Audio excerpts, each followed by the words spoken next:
For single people, those of us that are married, we've already made our decision. We now have to deal with it. We have no choice. But for the singles who could be watching, don't make a decision to marry because you're in a crisis. Some people do that. You are in Nairobi, you are broke, you don't have a job, you have your papers, you have gone to school, and you're in crisis, you don't know what to do, and you just get somebody. And then you get a job and you wonder, now, what do I do? Where do I take this fellow? Because you made a decision in the time of crisis, and many people do that.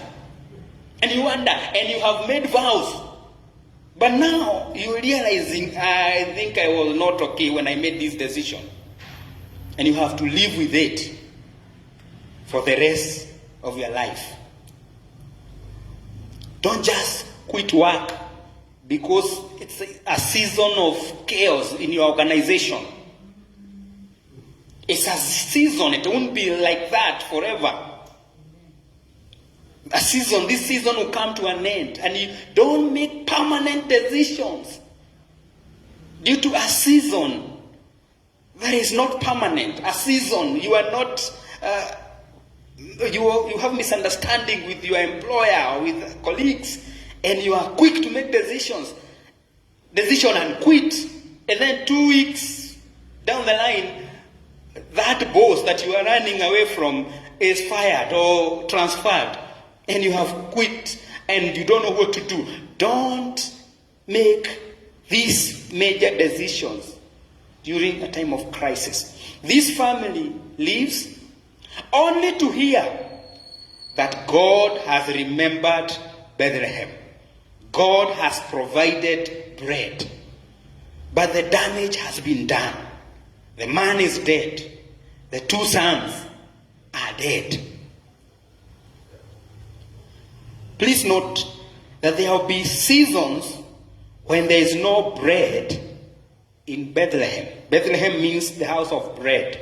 But at this time, there was no bread. There will be a season or seasons when there is no praise in Judah. Judah means praise. This time they were not praising. This time they were hungry. They were crying due to famine.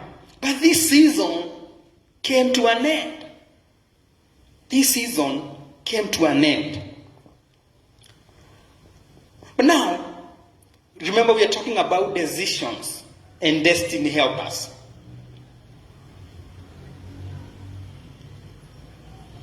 We see another decision. Number 1 decision was a wrong one, of quitting, of leaving. But we see another great decision, the decision to return back home. And I've said, though broken and bitter, Naomi did what we should all do. She returned. She decided to go back home. And this decision will have a great impact in the generation that followed. You see, friends, no matter how far you have gone from God's presence, there is hope. Naomi did not dwell in Moab regretting. There's somebody who is regretting the decision they made, and you have decided to dwell there, regretting, blaming yourself and others. Though she was bitter and broken, she decided, let me go back home. The prodigal son, though he had messed, he decided